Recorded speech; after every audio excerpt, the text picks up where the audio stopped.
السجن كان كيف تجارب بس كنت أقل إقناع عم يطلع أحسن بعمليات بداية تعاطي The scientific debate on harm reduction is over. We know that harm reduction works. But practicing harm reduction is still an issue in many parts of the world. This conference made an important step to mobilizing action for change. One of the highlights of this conference is the Beirut Declaration on HIV and injecting drug use, a global call for action. The declaration calls for recognition that universal access for people using drugs is far away for millions. The declaration also called for renewed action for universal access to comprehensive prevention, treatment and care, and a call for action to remove legal and policy barriers and reorient punitive drug policies. The Beirut Declaration got an editorial in this week's Lancet. That's an enormous achievement. In the editorial of the Lancet, I'd like to come with one quote. It is whole aim to let people get infected with HIV or die when evidence-based interventions exist to prevent these outcomes. A declaration like this, launched at a conference, it's already signed by over 100 organizations. I think that's new harm reduction. An editorial in the Lancet, that's new harm reduction. Advocating harm reduction, mainstreaming harm reduction. That's the new generation of harm reduction.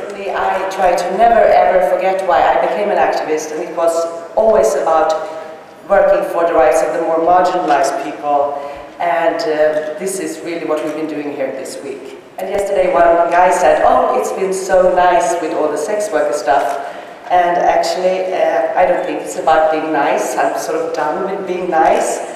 I think having a lot of sex worker on the agenda for the harm reduction movement is about taking responsibility. As you may know, Pakistan is an Islamic republic where decision makers and religious leaders would like to hold on to the notion that no one engages in any kind of sexual activity ever. It's ludicrous, I know.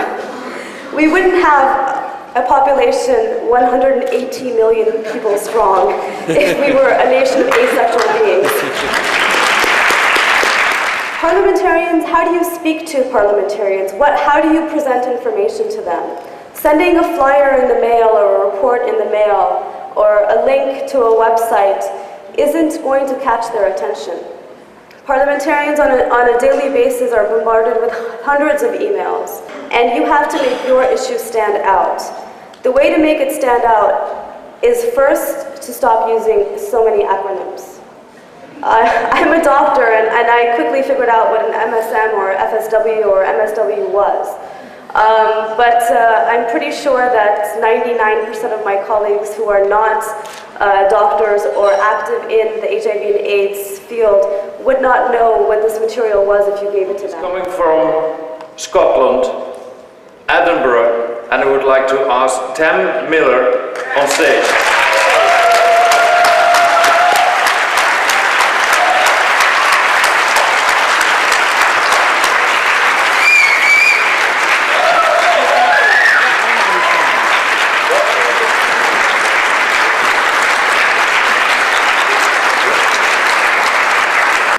I'd like to thank the Input family, because that's what we are like. We are like a family. We bicker and argue with each other on the list. But if any outsider attacks us or attacks drug users from any part of the world, we unite and challenge. I've never been awarded anything in my life. 20 odd years ago, in the mid-80s, I was awarded the Scottish Amateur Football Player of the Year award. But if you let me finish, it was taken off me because I gave a positive heroin sample.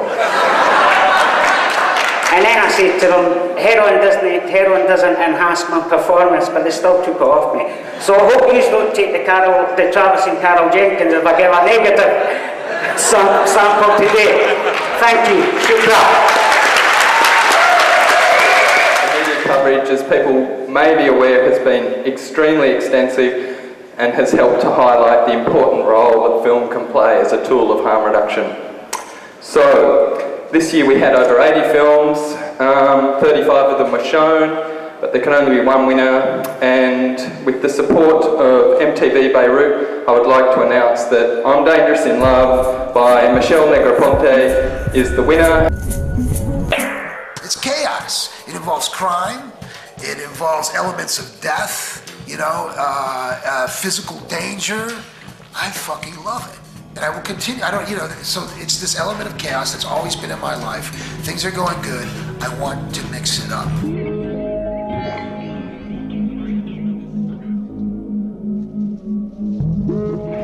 Got the sacrament in my pocket, and I'm glad to see you. Got the sacrament in my pocket, and I'm with you right here. His skin's blue-black, and his tongue's beet red. He says, these ain't visions, these is my friends.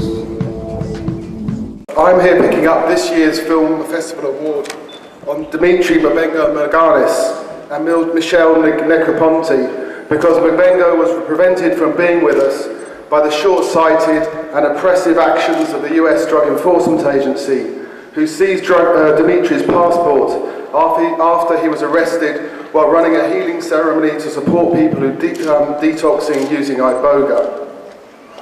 Some time ago, Mabengo had a vision of the three teacher plants, iboga, ayahuasca, and peyote, walking hand in hand together.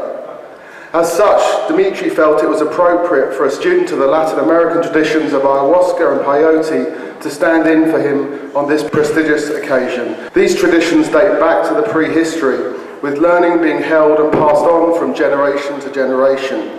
A chain of learning and tradition that is so often fractured by prohibition with other illicit drugs. All of you spoke out loudly and clearly this week with three common messages. Harm reduction works, harm reduction saves lives, and that the human rights violations committed in the name of drug control or the control of sex work must end, along with the criminalization frameworks that drive these abuses. But breaking out of silence is not enough, because the counterpoint to silence equals death is that action equals life. And action is so clearly needed at this point in our history. On Sunday, we launched our first ever conference declaration, calling upon the international community to act to address injecting-driven HIV. And I encourage all of you to sign on to this declaration in the days and weeks ahead as we move towards the UN high-level meeting on HIV in June, because the issues it addresses are so critical. As you all know, less than 10% of people who inject drugs around the world have any access to HIV prevention services of any kind. Last year, our organization produced a report which estimated that only about 3 cents per injector per day were being spent on HIV-related harm reduction in low and middle-income countries. We all have a responsibility to help close this gap. And this year, there was a few issues, shall we say, in the region that could potentially have caused some problems for people actually coming to the conference. But in the midst of all of that seismic political change in the region, and all the reasons why people shouldn't come here, it's very, very encouraging that over 800 harm reductionists just say, we don't care. We're going, we're going to do it, and you have. There's been a lot of irresponsible and sensational reporting of what has gone on in Beirut, in Lebanon, over the years. This is not Beirut of 20 years ago. This is a different, very different city. And I hope that they may take a message from this conference here, that Beirut is safe, it's vibrant, it's friendly, it's open-minded, and most definitely open for business.